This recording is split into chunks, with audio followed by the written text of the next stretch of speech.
혹시 여러분 구봉서라고 하는 코미디언을 알고 있습니까?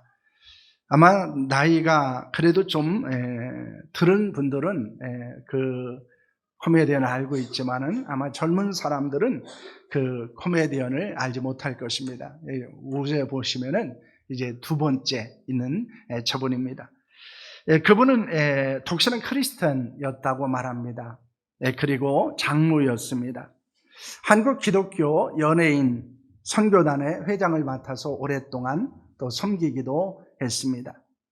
온누리교회 하용주 목사님과 그 연예인 교회를 시작을 하신 분이기도 합니다. 이제 지금은 이제 그 하용주 목사님이 돌아가셨지만은 온누리교회로 이렇게 개척을 하시면서 지금은 이제 그 교회가 예능교회라고 이제 지금도 있습니다.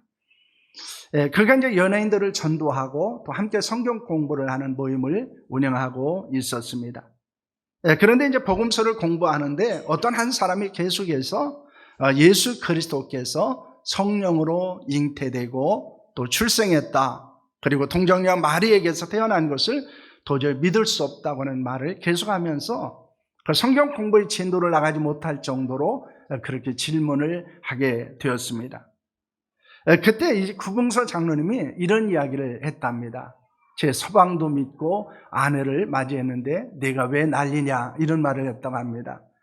그런 상황 속에서 아마 코미디언의 그 특유한 어떤 유머를 가지고 이야기를 했던 것 같습니다. 그렇습니다. 요셉은 그 성령으로 잉태되어진 예수 그리스도 그 잉태를 믿었고 또 탄생을 믿었습니다. 사실 그러나 이것은 우리가 생각하기에 굉장히 좀 믿기 어려운 이야기일 수 있습니다. 왜냐하면 우리의 상식이나 우리의 경험, 우리의 이성으로 그것을 이해할 수 있다는 것은 어려운 일이기 때문입니다. 그러나 분명한 것은 예수님이 이 땅에 오셨다는 것입니다. 그리고 그 예수 그리스도께서 다시 오실 것입니다. 그것은 사람들이 이해하고 받아들일 수 못하는 것일 수 있지만은 부인할 수 없는 사실이요 역사적 사건이라고 하는 것입니다. 오늘은 예수께서 이 땅에 태어나신 사건을 함께 나누려고 합니다. 이 시간에는 예수님의 탄생의 어떤 역사적인 배경이 어떤 상황 속에서 예수님이 태어나셨는가 하는 것에 살펴보고 이제 내일 성탄절 예배 시간에는 목자들이 듣고 전한 소식에 대해서 이제 구체적으로 함께 나누는 시간을 가지려고 합니다. 예수께서 출생하셨을 때의 배경은 어떠했습니까?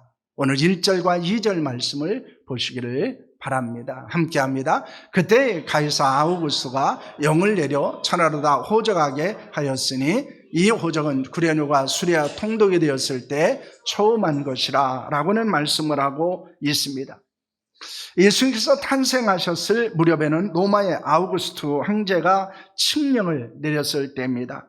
그 칙령은 로마 통치 지역에 있는 모든 사람들은 호적을 등록하라고 하는 것이었습니다.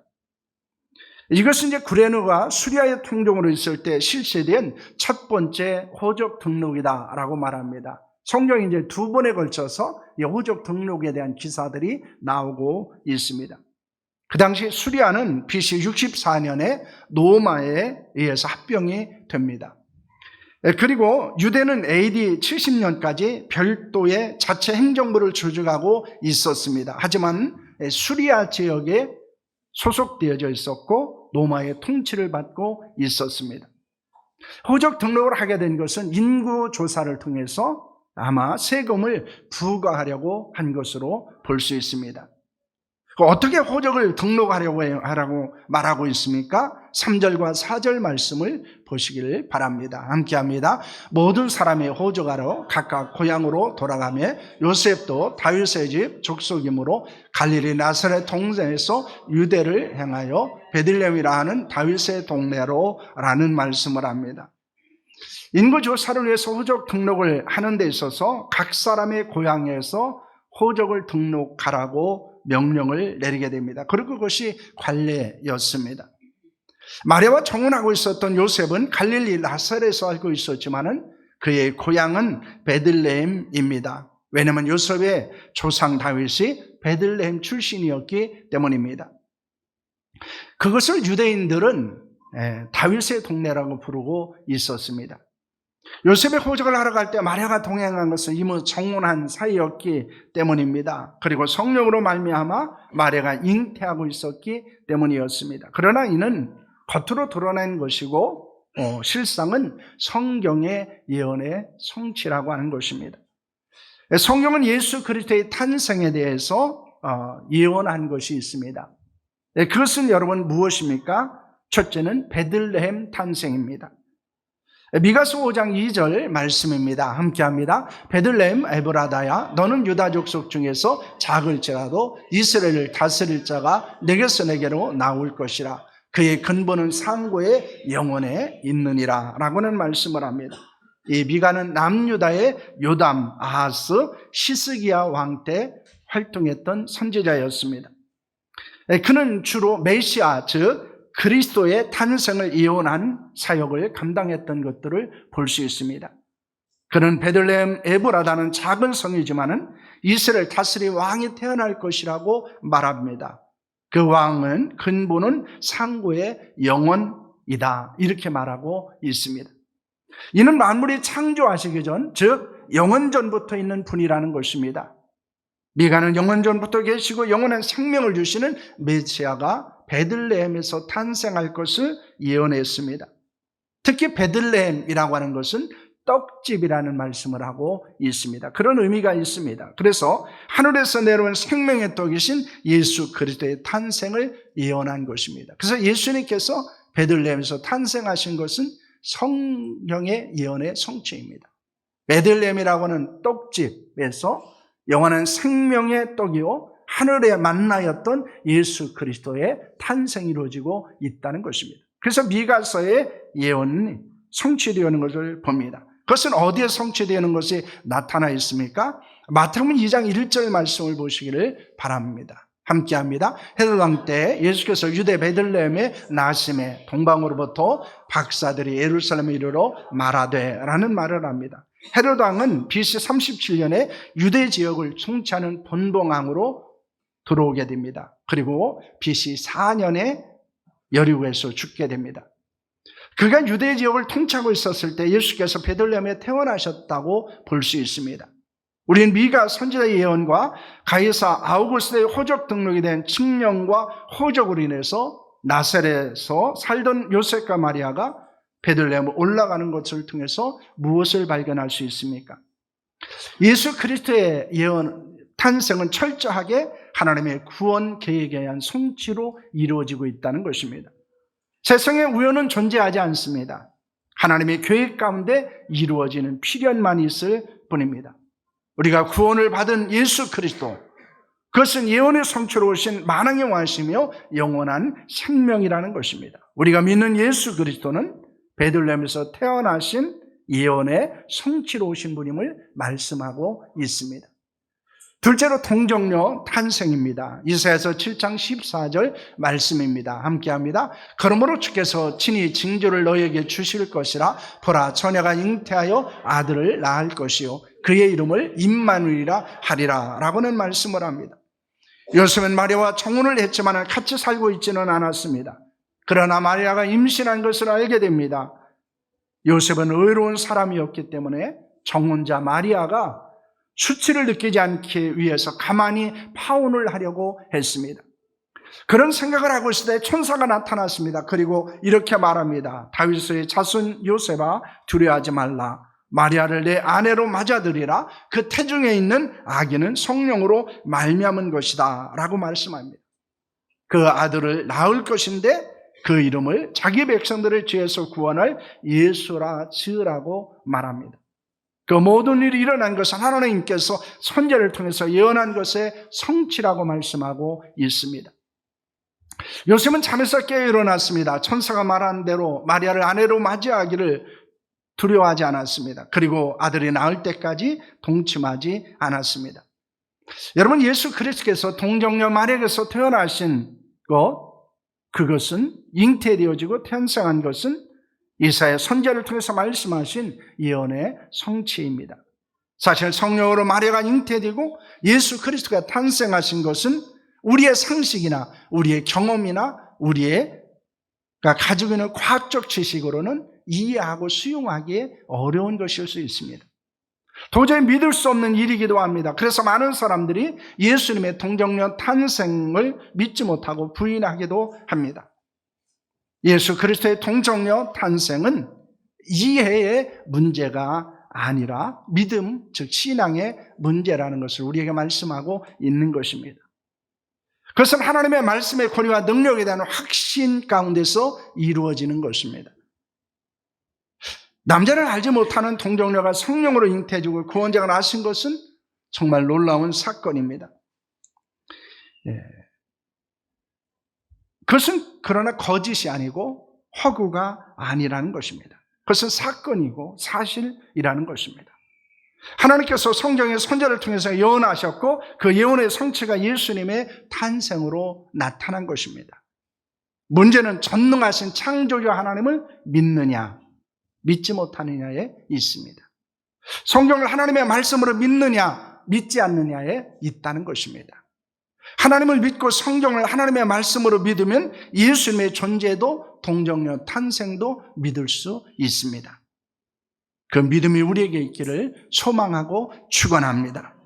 요즘 TV나 SNS의 글을 종종 보면은 예수님의 탄생일인 12월 25일이 아니라고 주장하는 사람들을 보게 됩니다. 그들은 예수님의 존재와 탄생을 부정하려고 합니다. 하나님의 교회라고 하는 이단은 12월 25일을 성탄절로 지키는 것은 교회가 태양신을 숭배하는 우상에 섬기는 죄를 범하는 것이고 그리고 다른 복음을 따르는 것이라고 말하기도 합니다. 12월 25일을 성탄절로 지키게 된 것은 기독교를 공인한 로마 황제 콘스탄티누스가 AD 336년에 이제 그리스도를 공인한 것으로부터 시작되게 됩니다.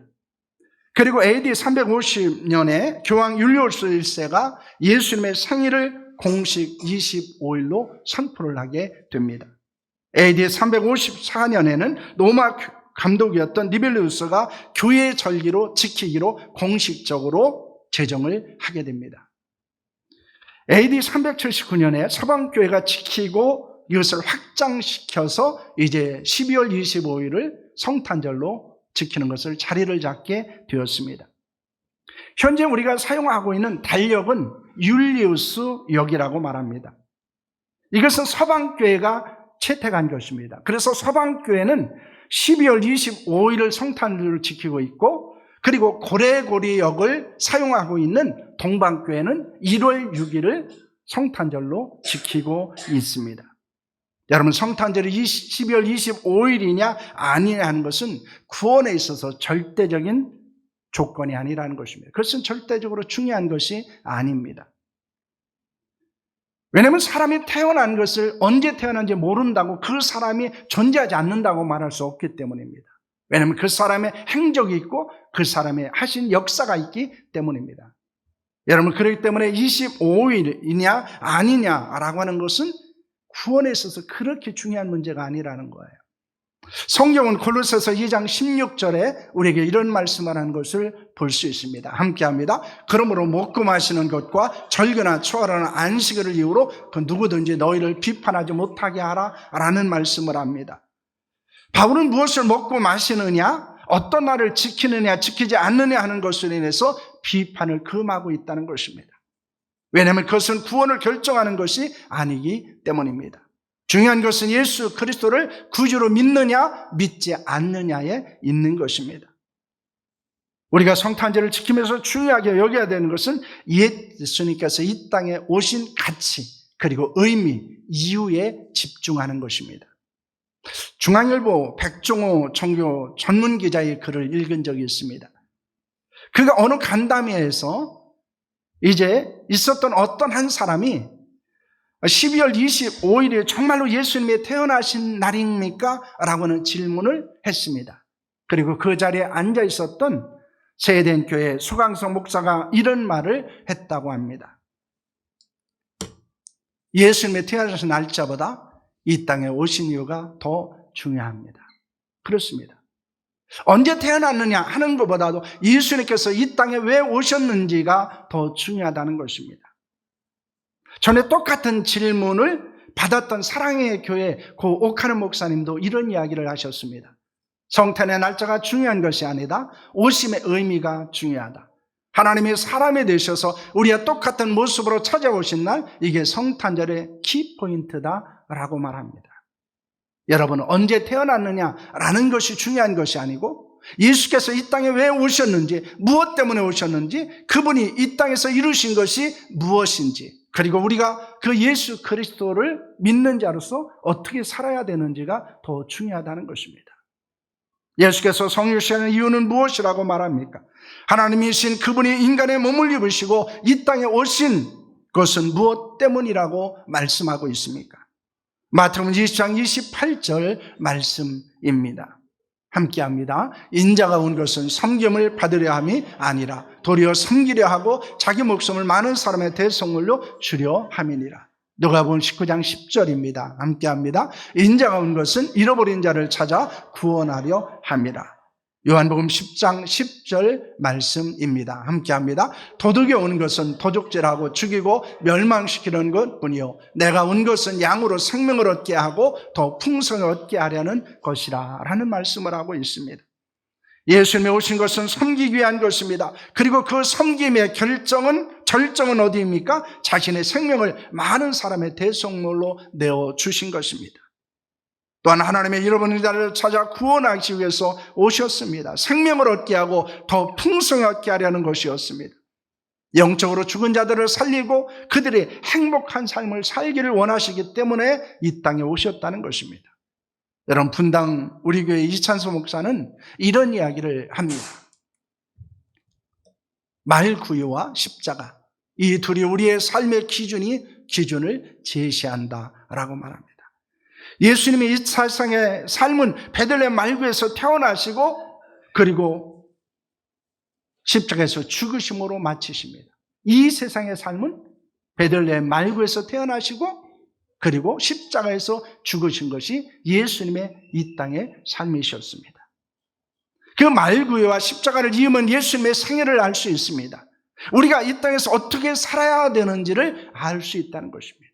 왜냐하면 예수님께서 어디에 태어나시고 그리고 어떻게 사셨는가를 이 말구에서 태어나심과 그리고 십자가에서 죽으심을 통해서 우리에게 보여주고 있기 때문입니다. 우리는 성탄절을 앞에 두고 있습니다. 이 시간에 우리의 인생, 우리의 삶을 돌아보는 시간을 가져야 합니다. 지금 우리는 어떻게 살고 있습니까? 그리고 어떤 길을 가고 있는가라는 것입니다. 예수님처럼 우리도 섬기는 자로 살았으면 합니다. 다른 사람을 살리기 위해서 자기를 희생하는 삶을 살았으면 합니다. 영원한 생명을 얻은 자로 다른 사람을 행복하게 하는 삶을 살아갈 수 있기를 소망합니다. 여러분, 그것이 예수 그리스도께서 이 땅에 살으셨던 삶의 모습이었고 그리고 우리에게 그런 삶을 요구하고 있다는 것입니다. 빌립보서 2장 6절과 8절 말씀은 우리에게 이런 말씀을 합니다. 하나님의 본체이신 예수님이 자기를 비워 종의 형체를 입으시고 사람의 모양이 되셨고 사람의 모양으로 나타나셨고 자신을 낮추시고 죽기까지 복종하심으로 십자가에 죽으셨느니라 라고 말씀하고 있습니다. 여러분, 예수님의 삶을 한마디로 정리하면 이렇습니다. 예수님은 겸손하셨습니다. 예수님은 철저하게 복종하셨습니다. 예수님은 철저하게 희생하는 삶을 사셨다는 것입니다. 우리가 성탄절을 맞이하면서 우리에게 주어지는 거룩한 요구가 있습니다. 내가 예수 그리스도께서 이 땅에 오셔서 살았던 그 삶을 나는 지금 살아내고 있는가라는 것입니다. 예수께서 말구에 태어나시고 그리고 예수께서 십자가에 죽으셨던 그 삶을 나는 재현하고 있는가라는 것입니다. 예수님을 원하시는 삶은 거기에 있습니다. 우리도 겸손했으면 합니다. 우리도 철저하게 하나님의 말씀에 복종했으면 합니다. 그리고 우리는 희생적인 삶을 살아가는 자들이 될 수 있기를 원합니다. 그런 거룩한 결단을 하며 성탄절을 맞이하는 우리 모두가 될 수 있기를 축원합니다. 기도하겠습니다.